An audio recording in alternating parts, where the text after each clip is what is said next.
All right, welcome to the CrossFit by Design podcast. Back again with, it's just us two again. So yeah, Brendan, special guest, special guest, guys. no one. Yeah. How are you, Brendan? Yeah, good, Tom. How are you? Yeah, good. Good. Yeah. Just good. Just good. Fantastic. People are always so surprised when I say, "Oh, I'm excellent." They're like, "Oh," they're like taken aback, like, "Excellent." Well, wow. It's not the same old. Yeah. One thing I like when Joe and I go traveling, and you can probably almost apply this anywhere, is at the end of each day, you ask each other, what did you love, what did you learn? That's something different too. Like I know in the previous podcast we've talked about that, trying to change the status quo of how you're doing. Yes. So we'll keep working on it. We'll come up with something. Yeah. Something that flows. Yeah. That trips you up at the same time. You're like, I have to think about this instead of just saying good. Anyway. Yeah.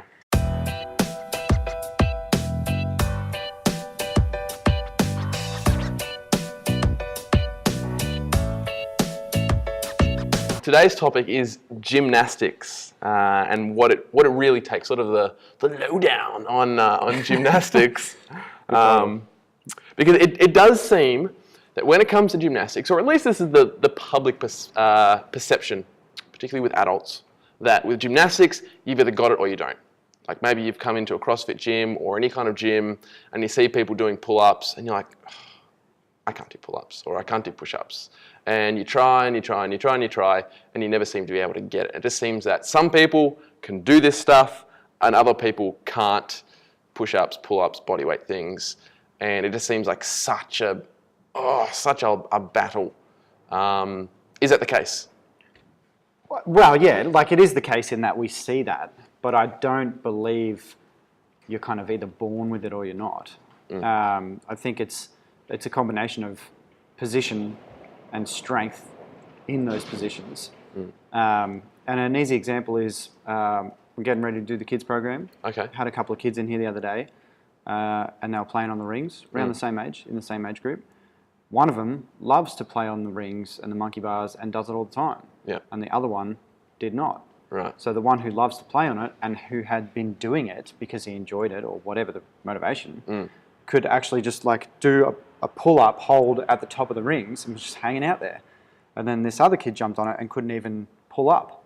So that sort of speaks to me in so many ways, like, well, it's just a simple thing of, well, this kid has been doing it, therefore can do it. Yeah. This other kid steers clear of it, therefore cannot do it. So it seems the can do or can't do is related to the practice time and effort built in, not just the natural ability. Yeah, absolutely. And like kids are a good example because it starts from a young age. Like are you ignoring it from a young age or are you embracing it from a young age? Yeah. And then it's like, well, eventually that's obviously going to have an effect later on down the track. Yeah, absolutely. As to the strength you build when you were younger and the positions and the strength you built in those positions. Yeah, yeah. It's interesting because out of, I imagine most of our audience who listen to this are people who've done CrossFit, and it's been well documented that weightlifting has gained in popularity as a sport due to the rise in popularity of CrossFit, but there doesn't seem to be the same correlating improvement of popularity of gymnastics. And so the question would be, why should we care about gymnastics? Because it's not as cool as maybe, weightlifting. Everyone wants to get the 100 kilo clean and jerk, but not many people want to be able to do a front lever. So why should we even care about gymnastics? Well, it's a bit of a shame because if you look at the theoretical development of an athlete, gymnastics comes before weightlifting. So you should care a hell of a lot about it. So even if you take you can't see if you're listening to the podcast, but the 10 general physical skills that we've got written up here. Yeah. So the development of those 10 general physical skills is going to be greatly improved through the practice of gymnastics. And especially coordination, agility, balance, and accuracy. So the neurological components of the 10 general physical skills, they're going to come through gymnastics. So if you don't know the 10 general physical skills or whatever, it's basically you want to be good at everything. In order to be good at everything, you need to be good at gymnastics. And being good at gymnastics will make you better at weightlifting and everything else that we do.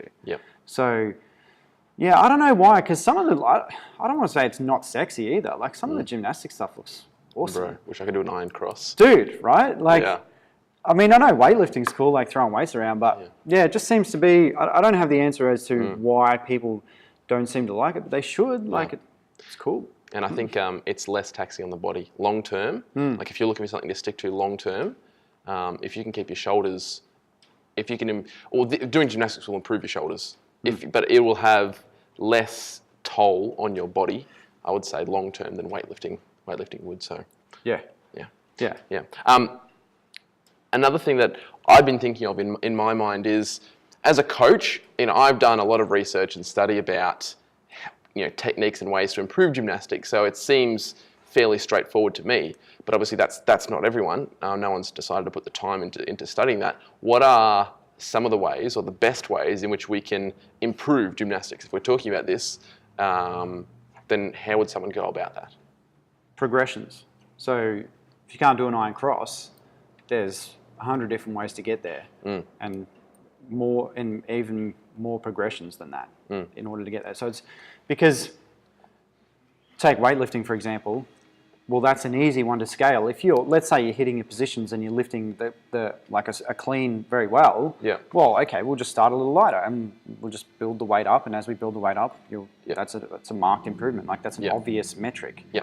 Whereas with gymnastics, it's like, well, I can't do a handstand push-up, so I can't do a handstand push-up. So handstand push-ups suck. Yeah. It's like, well, maybe a handstand push-up looks a lot like a press. Let's do some pressing until you build some strength. When you build the strength, then let's do some handstand holds and see if you can maintain your position on the wall. If you can't do that, then maybe let's work on your core and then go back to the hold. And then, Carl Powley has awesome resources for this. Like he's written a book on gymnastic progressions, as well as his website, Freestyle, something like that. Anyway, just so many progressions for things like the muscle ups and stuff like that. So in answer to your question, progressions is the way to go. Okay. Obviously, I think the thing most people would know is that it takes time. It takes a long time. I've seen people do a 4-week Olympic lifting, progression cycle, and they've put 20 kilos on their clean and jerk. Obviously, whether that's neural adaptations or whatever that is, but they can say wow, I could lift 40 kilos, now I can lift 60 kilos. This stuff's great. But, you do 4 weeks of gymnastics and you've improved not much. Why is it so difficult to accept and just to maintain consistency with something that progresses so slowly? Obviously, we're in a culture that wants everything instant, straight away now. I want results straight away. And obviously we know the values of patience, but why is it so difficult to accept when something's going so slowly? Man, you could apply that question to so many things. Nutrition is the first thing that comes to mind because it's the same. Nutrition over 2 weeks, 4 weeks, it's you're not going to make these amazing changes even if you've been super strict. It takes a lot longer than that. And gymnastics is the same, but that doesn't make it any less worthwhile. It just means you have to be more patient. And, the answer is, that's the way it is. It's tough because... Well, why is it the way it is? Why is it that gymnastics is slower? From a physical point of view? Well, I guess you could... Because there's no external loading, you're sort of not going through the same sort of hypertrophy that you might be going through in weightlifting. And it is more about spending time in your positions. And that's not to say, you will absolutely develop strength in gymnastics, a massive amount of strength in gymnastics. Have you seen a gymnast's shoulders? They're not... Be rocking some biceps. Boulders for shoulders, bro. But it's just because you're sort of using your body weight, it just takes a little bit longer. And it's more of I don't want to say that you can get away with stuff in weightlifting and still develop, but you can. Whereas gymnastics, you just can't. If you lose your position on a handstand walk, then it's all over. If you lose your position on powerlifting on a deadlift, you can still lift it. Really. So therefore, you can still develop even without developing perfect positions. Whereas gymnastics, because it calls for those perfect positions, and you're going to be punished without them, it's a longer process because it's like, okay, well, before I can really work on my strength of the muscle up, I really need to work on my strength of my hollow body hold. Yeah. So Which it's like brings flexibility into question and exactly all the other things. And Yeah. I remember Coach Summer, he's the famous coach of the US Olympic gymnastics team, and he talks about the length of time it takes for ligaments and tendons to strengthen over time, because a lot of, especially with bodyweight movements, you need your joints and your tendons and ligaments to hold these positions so much, and they just take so much longer to develop. We're talking months, not just weeks, which is, muscles can develop in weeks, whereas tendons take months to change, especially with flexibility and all these different positions.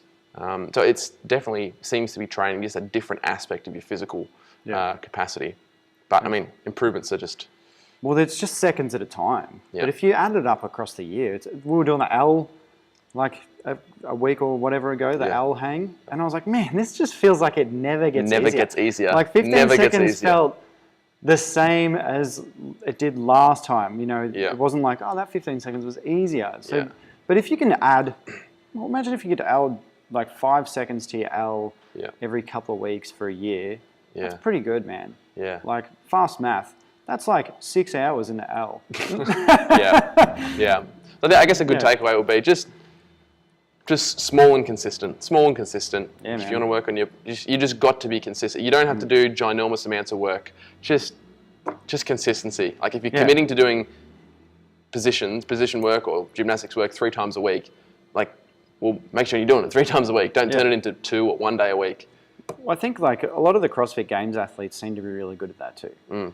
And we're a CrossFit podcast, so we'll talk about CrossFit a lot. Yeah. I think I was watching a video with Matt Fraser the other day, and he was saying it was just like, you just don't see all the behind the scenes stuff, like the hours and hours in the gym, just working on the stuff that's not sexy at all, like doing some rowing or working on pull-ups, and just getting one more rep at a time, or getting like a little bit more consistent for that week. Whatever it might be.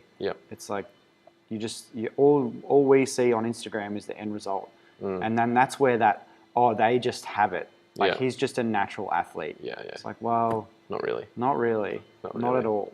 He just works hard. Just put in work, and then it's just we'll probably have this conversation a lot. It's like that's just the culture we live in, though, which is unfortunate. But once you sort of get into it and you start to see the small gains, and you have a plan in mind, it's not that slow, really. Yeah. Just be more disciplined.